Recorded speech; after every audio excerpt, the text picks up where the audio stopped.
Now, if you guys watched my last video on the Grand Cherokee, we tried to put the 35-inch tires with the 17-inch wheels from the Rubicon 392 on, and they just didn't fit. Now, to help clear the 17-inch wheels as well as the 35s, I got these 1.5-inch spacers we're going to try out and see if they help. But that's not all. If the 35s just won't fit, I got a set of tires to try out on the 20-inch wheels. Now these are 285/55 R20s to go on the Grand Cherokee. These are the Nitto Ridge Grapplers, and I've ran this tread pattern a bunch on different vehicles in the past. Now these are pretty worn. There are only 8/32 left on this tread, but I wanted to get a worn out set. That way we can at least verify the fitment before I buy a whole set. Now, before we get started on any of this, my actual plan here is to just test fit one of these 285/55 R20s on the 20-inch wheel. So for that, I'm gonna go ahead and pull out the Jeep, take off one of the wheels and tires, take it down to my dealership, swap out the tires on that one wheel, see if it fits. We'll come back and try out the spacers with the 35s, as well as the spacers and no spacers with the 20-inch wheels and 285/55 R20s.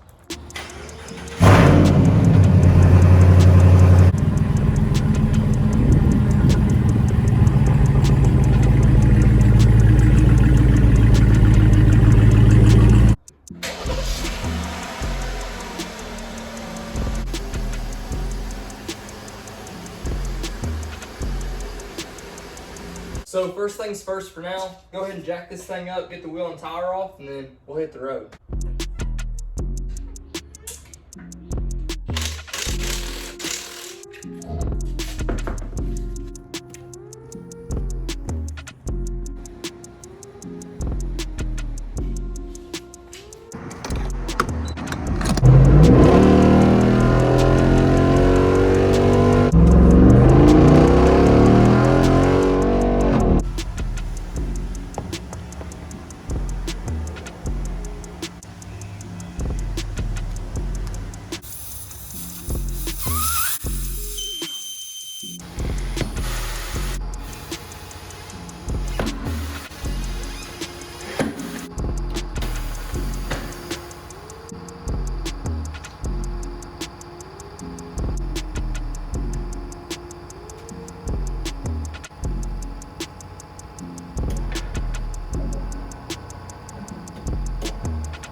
And just to show you guys the factory tire size next to this tire, you can tell it's quite a bit different. Nothing too crazy, but the width is pretty drastically different. And then the same thing for the height.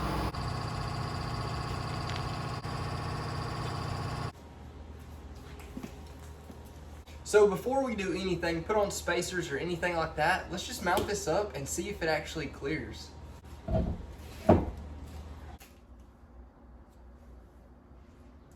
So before we put anything down, it's looking like it's pretty much gonna clear. You can see right there just how much space we actually have between the actual tire and it making contact with that component. And then on the back side here, the crazy part is how much clearance we have right there. Literally millimeters. Don't have much room, but it's got enough. Now let's get it down, put some weight on the tire, and see if that changes anything.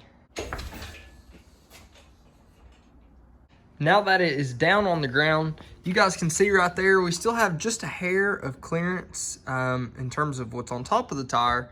But if we look on the side here, you can still see we have just barely a little bit of space, which is crazy that we actually do have space, but it's not much at all. Now we're going to start it up here and I'm going to turn it both ways, forward and backward, and see if we run into any kind of clearance in terms of being able to steer all the way. So let's do that right now.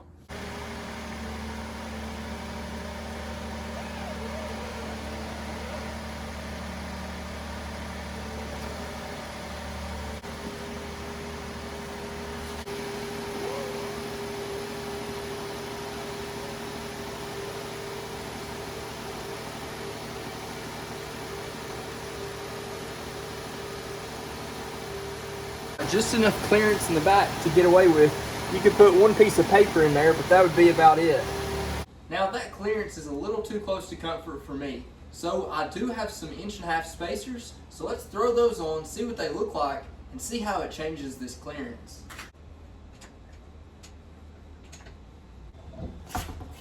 Now these are the wheel spacers we're going to be using today. KSP Performance actually sent these out just to help us out and try to see what size tires will actually clear on these new Grand Cherokees.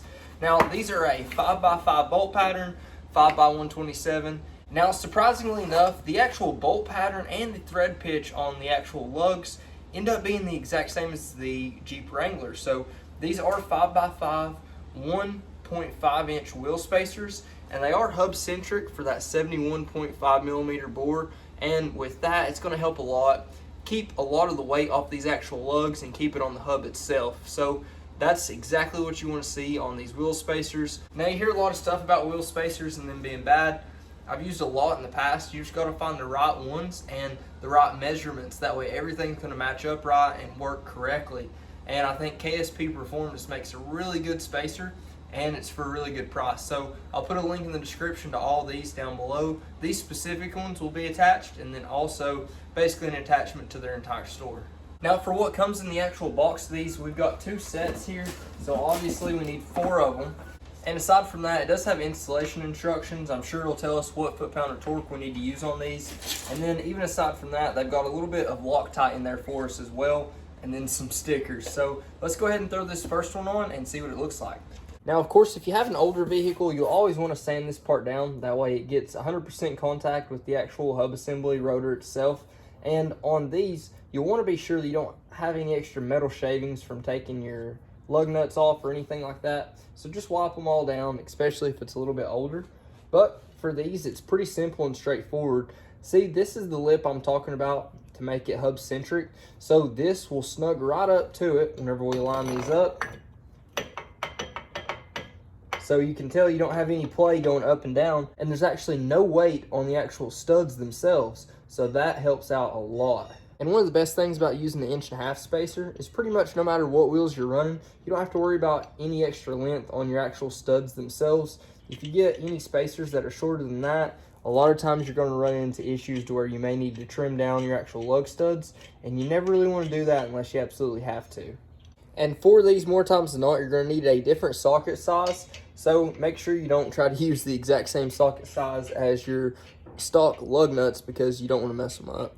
And for these, it's actually a 3/4 socket that fits the best. Now, I believe these are 14 millimeter lugs, so they'll recommend us to use 85 to 95 foot-pounds of torque. So on our torque wrench here, I'm just going to take it straight to 90 and leave it at that, and then we'll cinch them down. So I'm actually going to be using the water shut-off tool, as long as it doesn't break. There's 1, 2, 3, 4, 5. Now I'm just going to go over them one more time. Now before we throw this tire on over there that we already know kind of fits, why don't we do something more exciting? Let's go get the 35s and see if they fit now. Now, if you watched the last video with these, you will have seen we just ran into the clearance of that. So that stopped us from really testing anything out. But now, I don't think we'll have that issue. And I wanted to show you too, on these normal Jeep wheels, you've actually got a normal hole right there for your studs, but you've also got this extra space right here, almost as if they know you're going to use spacers, in case you've got an extra bit of stud sticking out, so these wheels can actually clear them. And of course, it hit the caliper. So we'll see if this is enough to get it away.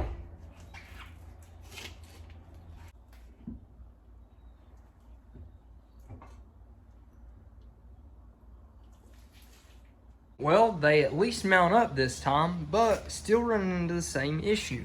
You can see right there, it's actually touching just a little bit right there, and it's just enough to mess it all up.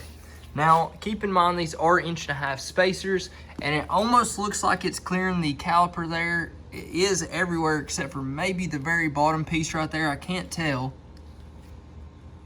It seems like it actually is clearing the caliper, but we're still running the issue of hitting this up here. Now, I believe we could honestly get some 2-inch spacers, push these all the way out, and they would clear.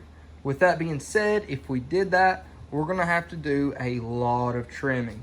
But I think that's something I may be willing to do. So for now, we would definitely need 2-inch spacers to be able to run these wheels and tires.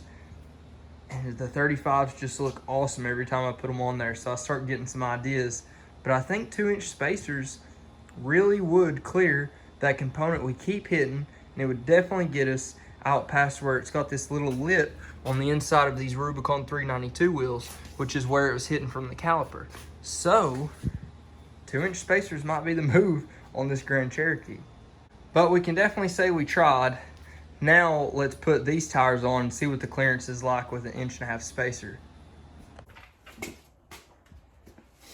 Now before we actually slap the other wheels and tires on, let's at least grab that 17-inch wheel without a tire mounted on it and just make sure it actually clears, because that could give us some other options in the future if nothing else.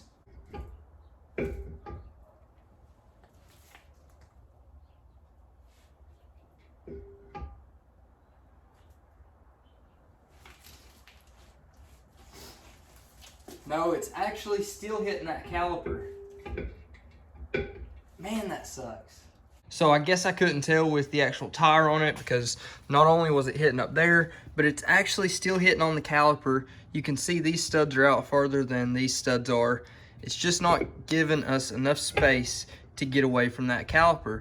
The way these 392 wheels are made, you can see that little crest right there, and it just gets a little bit narrower inside that crest, and that's where it actually ends up going, and that's where it's hitting at, right there. So the 17-inch wheels, unless we do 2-inch spacers, which would still be iffy, I don't know if it would clear. I guess for now, 17-inch wheels are just a bust. Well, we're certainly not hitting the caliper. I'm kind of wondering if the 1.5 inch spacers would look good, or maybe even just goofy with the factory wheels and tires, because it's probably how we're going to be running this setup till I can get the right tires in, depending on how this actually goes.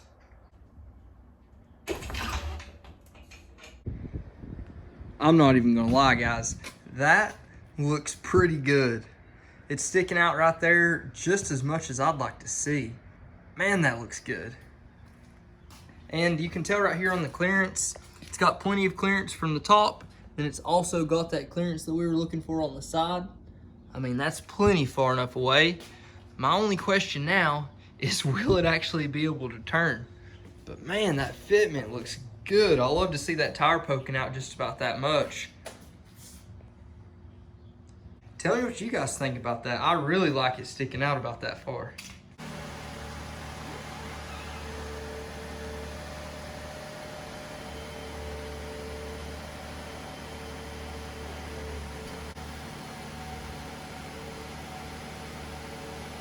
Seems like we're running into it maybe just a little bit up here, but with this stuff I wouldn't be afraid to cut it out, pin this back. So for the back, or for the front, it doesn't seem like we're going to have any major issues, but you can see that it definitely needs a little bit of extra space right there. I think I could just pin this back and it would probably be just fine. Have to see about this, but we could always cut that lip down there pretty easily.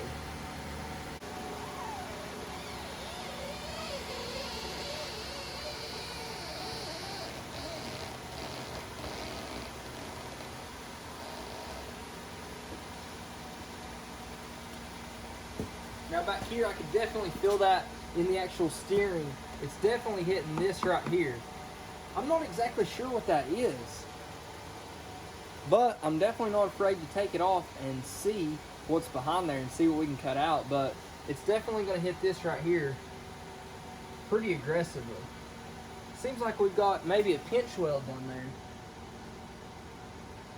Yeah, it looks like this is, at least on the bottom, is covering up a pinch weld. So maybe it does, I'm not sure what it covers up here, but we can trim most of that out. Well, that setup right there is definitely something I want to go with.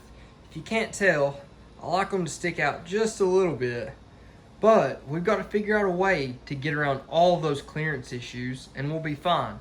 At least we got around the main component that I can't cut or trim, and it doesn't look like anybody makes any aftermarket pieces for that component right there. But as for the front and for the back, I can definitely do a little bit of research, see what I can cut away, and basically just pull out that inner fender well liner and cut away as much as I can. But for now, none of these setups are gonna fit, so it's basically back to the drawing board, but at least we've got some more information. But for now, I'm gonna have to get that factory tire back on that wheel, and I'd actually like to see what those spacers look like and how they clear with the factory wheels and tires.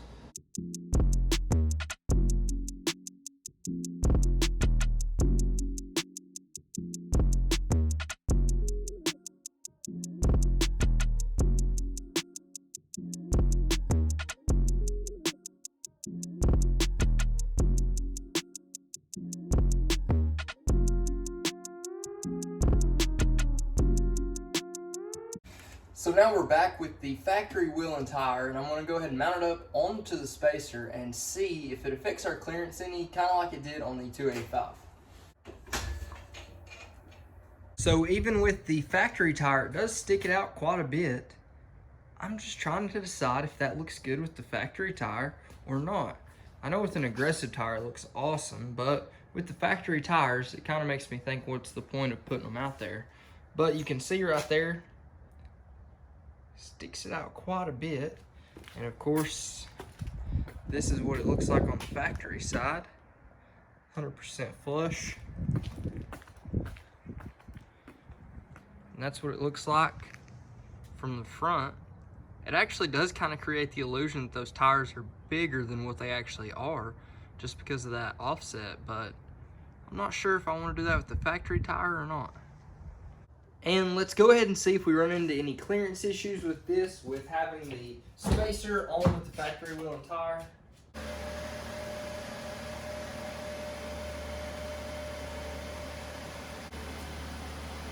No issue at all in the front.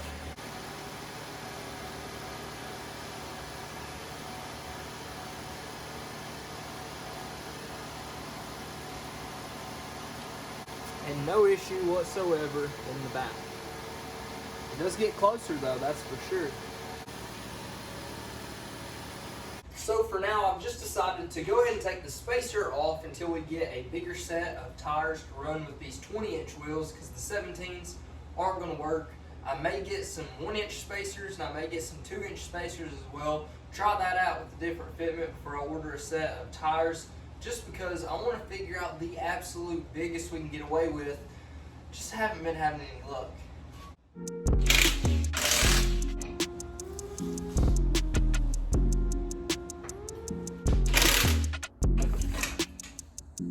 Well guys, that's basically going to wrap up today's video. If you haven't already, please like, comment, subscribe. A special thanks again to KSP Performance for sending out those wheel spacers to make this video possible. Let me know what you think. Let me know what you want to see next. But until then, Godspeed.